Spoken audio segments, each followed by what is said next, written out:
This is a Squiz Kids podcast. Your fresh take on what's happening in the world around you.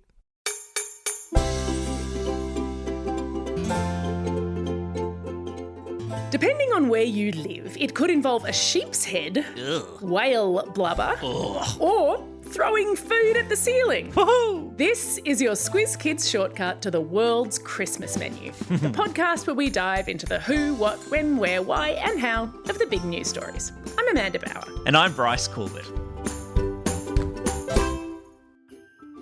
Now, Bryce, I know not everyone celebrates Christmas, but as with most holidays around the world, it involves food. Oh, yeah. And you know I love to talk about food. I do indeed know that about you, Amanda, because I also like to talk about food. And believe it or not, in many countries of the world, they find our Australian Christmas menu, which often features seafood, salads, barbecues, and other summer stuff, extremely exotic. So, Ooh la la. we thought it would be fun to learn about how some other cultures celebrate Christmas.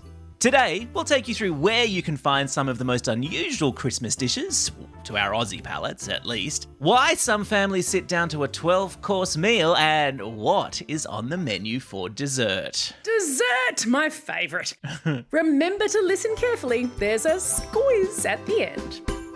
Where? Bryce, it's probably not surprising to you that each culture eats foods at Christmas that are found in their local environment. Christmas traditions evolved long before there were planes that could fly in out of season fruits and vegetables. So let's start our journey in Greenland, one of the coldest places on the planet. Now, I'm going to guess there's probably no fresh tropical fruit salad on their Christmas table then. Nope, not a lot of pineapple to be had in Greenland at Christmas time. So the Inuit, who are the indigenous people of Greenland, serve something called matak. It's a strip of skin that's taken from a narwhal or a white whale. Ugh, yuck. Now, the blubber is still attached. Keep in mind that in cold temperatures, people need to eat a lot to keep their strength up. So whale fat, which is what blubber is actually a great way to get some extra calories. Okay. Now, the matak is served carved into bite-sized chunks. Whoa. And you said yuck, but it's actually supposed to taste like fresh coconut, which, if true, Really? is absolutely delicious. Wow. Oh, okay, I'll have to take your word for it. And what do they serve with the matak, Amanda? A dish called kiviak. It's meat from a small Arctic bird called an auk, but you don't eat it fresh. Right. So the Inuit take up to 500 orcs at a time and they stuff them inside a seal skin. They surround the birds by seal fat. And then they sew it all shut and bury it in the ground for a few months to ferment. Now, Bryce, before you say that's gross, I must point out That's gross. that fermentation is exactly what happens when you make yogurt or cheese or sourdough bread. Yeah, all right, I take your point there, Amanda, but none of these things ferment inside a seal skin. That is true. So let's take off from Greenland. We are going to travel now to Norway to sample the dish smalahove. Okay. Bryce, in Norwegian, smala means sheep Yeah. and hove means head. So people there eat sheep's heads for Christmas? Well, traditionally, it was served the Sunday before Christmas. Nowadays, there are towns in Western Norway that serve it year-round because adventurous tourists desperately want to try it. Right. Now, usually you don't eat the brain. The sheep's head is prepared by splitting a lamb's head in half, Oh, soaking the halves in water for 2 days, then Oh. salting them, drying them and smoking them. God. And then the head halves are boiled or steamed before eating. That sounds delicious. Not.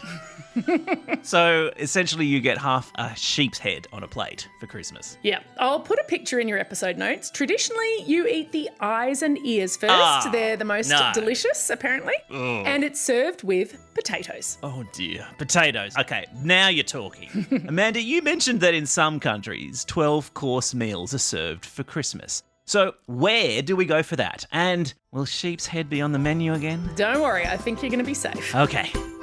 Where? Bryce, Bryce, let's head to Ukraine, where a lot of people will be having a very different Christmas this year because of the war with Russia. Absolutely. Now, both the Russian and Ukrainian Christians follow the Orthodox calendar, which means that their Christmas falls on January the 7th. And traditionally, they prepare 12 different courses for their Christmas meal because that symbolises the 12 apostles who followed Jesus Christ. Right. And as a reminder, it is his birth that is celebrated at Christmas. Yes, indeed it is. Now, which one of those 12 dishes would you most like to eat, Amanda? And please tell me there's no sheep's head in there. I promise, there's no sheep's head. In fact, the most anticipated dish apparently is called kutya. Now, Christmas is the only time that this sweet pudding is made. Okay. So there you go. It's not no sheep in pudding. sight. Sounds good. It's made with wheat, raisins, honey, and nuts, and it takes up to 6 hours to cook. So I bet everyone wants a big bowl of that. It takes so much effort. Well, actually, everyone eats from the same bowl to symbolise unity, and they always leave some behind, no matter how delicious it is, to remember loved ones who have died, so you're leaving a little bit for them. Yep. And in possibly the very best part, they also traditionally throw a spoonful at the ceiling. Oh, now that sounds like fun. So if it sticks, then there'll be a good harvest that year. Yeah. People in Lithuania also serve a 12-course meal, although they have theirs on Christmas Eve. Right. And get this, their 12-course meal has traditionally no meat, no dairy, and no hot food. Oh, what? So fish, vegetables, fruits, breads? What are we talking? Exactly. That's exactly right. And they're all cold. Oh. Now, Bryce, I think we should just nip off from Lithuania and go quickly to Poland. Okay. Because they have a Christmas tradition that I really love. Please tell me it's a turkey. Nope, no turkey. It actually isn't food. Okay. Families always set the table with an extra seat and place setting in case anyone arrives last minute in need of a meal. Oh, I like that. Isn't that lovely? Yeah, that's nice. They also wait to eat until the first star appears in the sky. Oh, go the Poles. Now, I suppose that's fine now that I think about it if you're eating in a Polish winter, but imagine that here. We'd be eating really late. I mean, I'd be asleep by the time we got to dessert, and I never want to miss dessert. Oh, no. Now, speaking of which, what are some of the sweet treats on the world's Christmas menu, Amanda? What? Well, Bryce, I am a big fan of spreading out my dessert consumption for as long as possible. Oh, yes. So you can imagine how much I loved it when I lived in Germany. Traditionally, people there will bake a different kind of Christmas biscuit every weekend for the month leading up to Christmas. And I loved living in France for exactly the same reason. They made the most delicious bûche de Noël at Christmas time. Oh, creamy, chocolatey yumminess. Oh, yes. Bûche, I think, Bryce, correct me if I'm wrong, means log in French. And Does indeed. the bûche de Noël is made to look an awful lot like a log of wood. Yes, not very appetizing. Some people even make little marzipan mushrooms and they put them there as if they're growing out of the log. Yeah. Now, I learned that this tradition comes from the old French practice of carrying a wooden log into the home on Christmas Eve, sprinkling it with wine and then burning it. Yeah. And apparently in the 1940s, as that practice faded, probably just because fewer people had wood-burning fireplaces, the dessert took the place of the wooden log. And of course, across the channel from France in England, there's the very old tradition of the Christmas pudding. Now, my grandmother always used to put coins into hers, as indeed my mother still does. Me too. We still have the same coin in the family that Gran used all it's those getting years very ago. thin, and I'm very worried one year I'm just going to swallow it. So these puddings started way back in the 1400s in England as a porridgey kind of meal that was full of fruit, nuts and oats, and it was considered good luck for everyone in the family to have a stir of the mixture as it was cooking. And then they also added coins, wishbones, thimbles, rings, and supposedly whatever you got had a meaning. So you might get rich if you got a coin, get married if you got a ring, or something else exciting.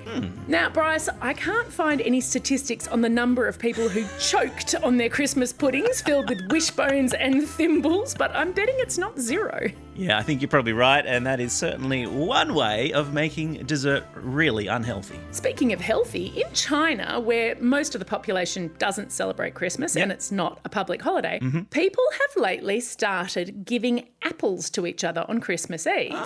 They are very healthy, but apparently they're not really for eating. They're carved with a message or a design and really intricately wrapped, and they're known as peace apples. I'll put a link to some pictures in your episode notes, as well as pictures and recipes for just about everything we've talked about today. Fantastic. Now, I'm going to guess there's no recipe for smalahova, matak, or kiviak, right? Well, a little too hard to get the ingredients. Sheep of the world beware. Time for the quiz. This is the part of the podcast where you get to test how well you've been listening. Question number 1. What is a bûche de Noël from France shaped to look like? Yeah, that's right. It's shaped to look like a log. Question number 2. Polish families wait to eat their Christmas dinner until what has happened? Yeah, the first star has appeared in the night sky. Okay, question number 3, a bit of a toughie. We think you've probably learned a little bit of Norwegian today, so tell us, what does smalahova mean? Yeah, that's right. Well done for those of you who got that one. It means sheep's head.